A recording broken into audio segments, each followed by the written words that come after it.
everyone, welcome back to Assam Career Nokri. So আপোনালোকক যদি কিবা এটা সহায় লাগে আপোনালোকে ডাইৰেক্ট ইয়াত chat on WhatsApp to click কৰি আপোনালোকে মোক ডাইৰেক্ট কন্টাক্ট কৰিব পাৰিব Assam Career টিমক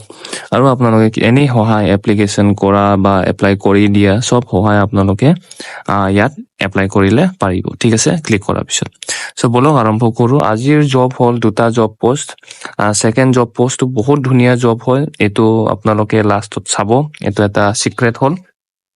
The first of all, আপোনালোকে দেখিছে ইয়াত remote job sales executive paid job হয় ঠিক আছে ইয়াত আপোনালোকে online sales executive হ'ব so ইয়াত আপোনালোকে one time payment training fee থাকিব ইয়াত আপোনালোকে এক সপ্তাহ ট্ৰেইনিং পাব ইয়াত তো 250 আপোনালোকে দিব লাগিব ট্ৰেইনিংৰ তাৰ পিছত আপোনালোকে এটা access পাই যাব এটা আপোনালোকৰ এটা থাকিব ডিসকাউন্ট বা কুপন কোড বা কিবা থাকিব কোম্পানী সাইডৰ পৰা আপোনালোকক দিব এমপ্লয়ি নাম্বাৰ সো এই নাম্বাৰ দি থ্ৰু দি আপোনালোকে সেল কৰিব লাগিব আৰু আপোনালোকে পাৰ্সেল 200 পা 1000 টকা এটা সেলত পাব তো এটো মোৰ হিচাপত আপোনালোকে যদি ষ্টুডেন্ট হয় অনলাইন ইনষ্টাগ্ৰাম ফেসবুক কিবা কিবি আছে আপোনালোকে ইয়াত বহুত ভালকে এটো কোৰ্সটো স্কিল বেস কোৰ্স আপোনালোকে বেছিব পাৰিব যেনেকে Canva editing কেনেকে হয় ৰেজিউমে কেনেকে বনাব লাগে আপোনালোকে কেনেকে ইন্টাৰভিউ পাস কৰিব লাগে সো এইবোৰৰ কাম হ'ব আপোনালোকে শিকাব লাগিব কিন্তু আপোনালোকে ট্ৰেইনিংটো ল'ব লাগিব সো এইভাবে আপোনালোকে ইয়াত 250 one time registration fee দিব লাগিব তাৰ পিছত আপোনালোকে লাইফ টাইম আপোনালোকে আৰ্নিং কৰিব পাৰিব সো এপ্লাই কৰিবলৈ আপোনালোকে ইয়াত WhatsAppত যাব পাৰিব ঠিক আছে সো এতিয়া নেক্সট জব হল যোনটো মই সাৰপ্ৰাইজ কৈছিলো সো আপোনালোকে মোৰ ওয়েবসাইট আহা লগে লগে এনেকে পপ আউট পাব সো ইয়াত chat on WhatsApp বুলি ক'লে আপোনালোকে মোক সহায় ল'ব পাৰিব so reserve bank of India পা নতুন পোস্ট ওলাইছে সো গ্ৰেড এ আৰু গ্ৰেড বি অফিচাৰ পোস্ট হয়তো 28 টা ভ্যাকেন্সি ওলাইছে ঠিক আছে সো ইয়াত আপোনালোকে কেনেকে এপ্লাই কৰিব লাগে আৰু কেনেকে আপোনালোকে ইয়াত প্ৰিপেয়াৰ কৰিব লাগিব আৰু এপ্লাই কৰাটো বহুত ইম্পৰ্টেন্ট সো তাকে সবতছে আগত আমি ইয়াত এলিজিবল টু কি এলিজিবল হয় এটো চাই লও সো ফাৰ্স্টত হল পোস্ট টু চাই লও আগত লিগেল অফিচাৰ ওলাইছে 5টা post grade B manager technical আৰু সিভিলৰ ওলাইছে গ্ৰেড বি 6টা post manager technical electrical grade B ওলাইছে 4টা post assistant manager Rajbhasha grade A 3টা post assistant manager protocol and security grade A 10টা পোস্ট ওলাইছে সো টোটাল আপোনাৰ 28টা পোস্ট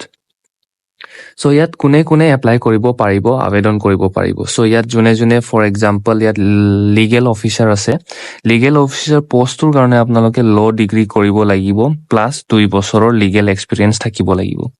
ম্যানেজাৰ লেভেলটো যোনটো পোষ্ট হয় সিভিল আৰু ইলেক্ট্ৰিক্যাল আপোনালোকৰ B bachelor in electrical and সিভিলত থাকিব লাগিব বা বিটেক ঠিক আছে bachelor in engineering plus 3 years field experience ঠিক আছে ৰাজভাষা অফিচাৰ মানে আপোনালোকে ইয়াত মাস্টাৰ ডিগ্ৰী কৰিব লাগিব মেজৰত যেনেবা হিন্দী আৰু ইংলিশ ঠিক আছে তেতিয়াহে আপোনালোকে ইয়াত এপ্লাই কৰক সো ইয়াত প্ৰটোকল এণ্ড সিকিউৰিটি হল commission officer experience in arm forces ঠিক আছে সো এটা বহুত ধুনিয়া অফিচাৰ ৰেংকৰ জব হয় আপোনালোকৰ যদি গ্ৰেজুৱেট আছে বহুত ভাল আপোনালোকে এপ্লাই কৰিব পাৰিব সো ইয়াত লিগেল অফিচাৰৰ লিমিট আছে এজ ঠিক আছে 21 ইয়াৰ্ছৰ পৰা আপোনালোকে 32 ইয়াৰ্ছ হ'ব লাগিব ম্যানেজাৰৰ 21 বছৰৰ পৰা 35 বছৰ ৰাজভাষা 21 বছৰৰ পৰা 30 বছৰ প্ৰটোকল এণ্ড সিকিউৰিটি 25 বছৰৰ পৰা 40 বছৰ এটা স্যালাৰি বহুত ইম্পৰ্টেন্ট হয় সবে জানিব মন যায় সো গ্ৰেড এ স্যালাৰি হ'ব আপোনাৰ মাহেকীয়া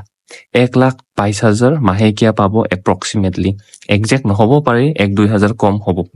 সো গ্ৰেড বি হ'ব আপোনাৰ এটো গভৰ্ণমেন্ট যোনটো আপোনাৰ SBI job reserve bank of India সবতছে ডাঙৰ হয় ইণ্ডিয়াত সো এই বেংকত আপুনি জব পালে আৰু কি লাগে আপোনাক সো এই কাৰণে আপোনালোকে ভালকে প্ৰিপেয়াৰ কৰিব সো ইম্পৰ্টেন্ট ডেটটো চাই লওক 11 জুলাই স্টাৰ্ট হৈছিল লাষ্ট ডেট আছে 31 জুলাই 2025 গধূলি 6টা বজাত বন্ধ হ'ব আৰু এক্সাম ডেট হ'ব আপোনাৰ 16 আগষ্ট সো ইয়াত আপোনালোকে এপ্লিকেশন ফি আছে ইয়াত ফ্ৰী নহয় so general OBC EWS so general OBC EWS আপোনালোকে 600 টকা প্লাস GST দিব লাগিব আৰু SC ST PWBD হল 100 টকা প্লাস GST RBI যদি ষ্টাফ হয় আপোনালোকৰ ঘৰত যদি কোনবা RBI ষ্টাফ আছে তেতিয়া আপোনালোকে একো ফি দিব নালাগে আপোনালোকে এপ্লাই অনলাইন নাও টু ক্লিক কৰাৰ লগে লগে আপোনালোকে এই ওয়েবসাইটত গৈ পাব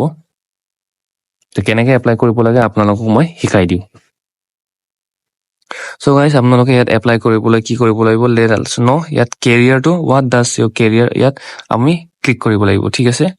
সো ক্লিক কৰাৰ লগে লগে আমি ইয়াত জিমেইল পঠাব লাগে ঠিক আছে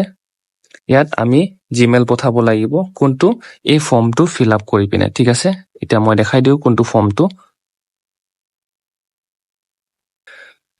সো গাইজ আপোনালোকে এই ফৰ্মটো যদি লাগে মোক হোৱাটছএপত কণ্টেক্ট কৰিব পাৰিব তে আপোনালোকে মেইল পঠাব লাগিব এইটো reserve bank of India biodata form ঠিক আছে এই বায়'ডাটা ফৰ্মটো আপোনালোকে কেনেকৈ ফিল আপ কৰিব লাগে যদি আপোনালোকে নাজানে আমাক সহায় ল'ব পাৰিব ঠিক আছে লিংক ডিছক্ৰিপশ্যনত আছে টেলিগ্ৰাম চেনেলৰ আৰু এইখিনি হ'ল আপোনালোকৰ ফৰ্মটো কেনেকৈ পষ্ট এপ্লাইড ফৰ কোনটো পষ্টৰ কাৰণে আপুনি এপ্লাই কৰিব তাৰপিছত আপোনাৰ মিডিয়াম অফ LPT আপোনাৰ নাম শ্ৰীমতী বা আপোনাৰ কি হয় আপোনাৰ নামটো মিষ্টাৰ মিছেছ যি লিখে মিছ তাৰপিছত SC ST OBC general EWS আছে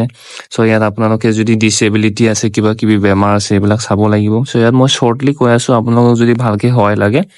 কোনোবা চিনিয়ৰৰ সহায় ল'ব বা যদি আমাৰ সহায় ল'ব মন আপোনালোকে কণ্টেক্ট কৰিব পাৰিব